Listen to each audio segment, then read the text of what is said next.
up so he could go.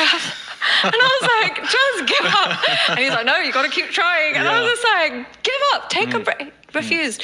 And I thought that they would decrease with age. They don't decrease. And it literally doesn't decrease. I'm actually stunned when I speak to these men who are in their 60s or 50s, late 50s, and they're complaining about lack of, and I'm like, what do you mean lack of sex? Is that supposed to happen? They're like, no, I'm so frustrated. I'm like, the hormones are everywhere. I'm frustrated. I'm angry all the time.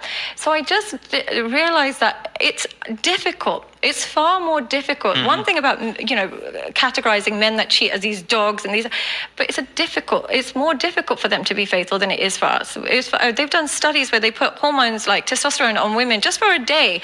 And she would say, oh my God, the entire day, all I could think about was sex. So we're built differently. We are designed so differently. So to expect the same laws and rules for both of us doesn't make any sense. So that's why I can understand why it's difficult for them to be monogamous, far more than it is for us, because our hormones are just not the same balance. Now, they're going to go crazy, the girls will be like, oh, she's misogynist. It's just the fact of human nature. So that's why I think that I would say that it's far more difficult for men, because to get a woman who will keep your sex drive for the rest of your life, she's going to have to be super promiscuous, because a healthy woman, it decreases with each age.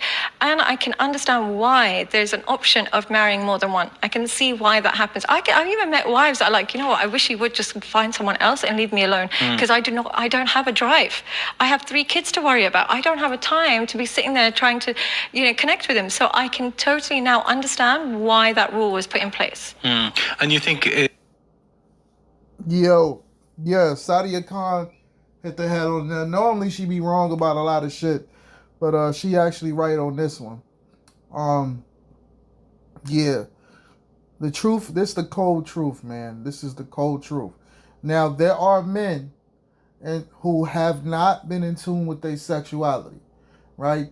What I mean, there are men that haven't slept with a lot of women to know that their body or what they're capable of, right?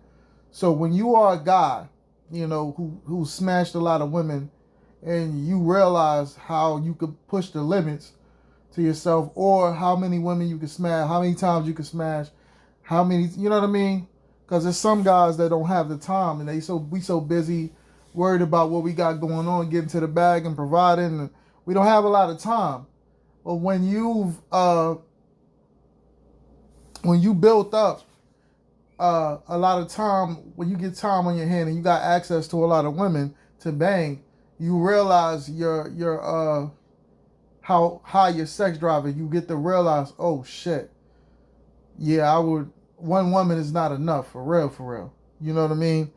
And you understand women, and you understand their drive and their ways, and you understand that you can have a good woman, but you still gonna want to go out and knock something else down. And sometimes other women need help. And she basically breaking down that men need more than 2 wives. Now, there are guys who just want one woman. They feel like one woman is a headache, you know what I mean? And they just want one woman. They cool with one woman. And everybody is different. Some guys is not meant to have multiple women. Some guys don't want that, and everybody's entitled. But the reality of it is, when it comes to a man's nature, is really, and the guys who, see, it's a difference when you are a guy that has a lot of money that can afford more than one woman. But when you are a guy that has a certain amount of money and you only could afford one woman, then, you should just stay with one woman. You got to be able to afford to take care of these women.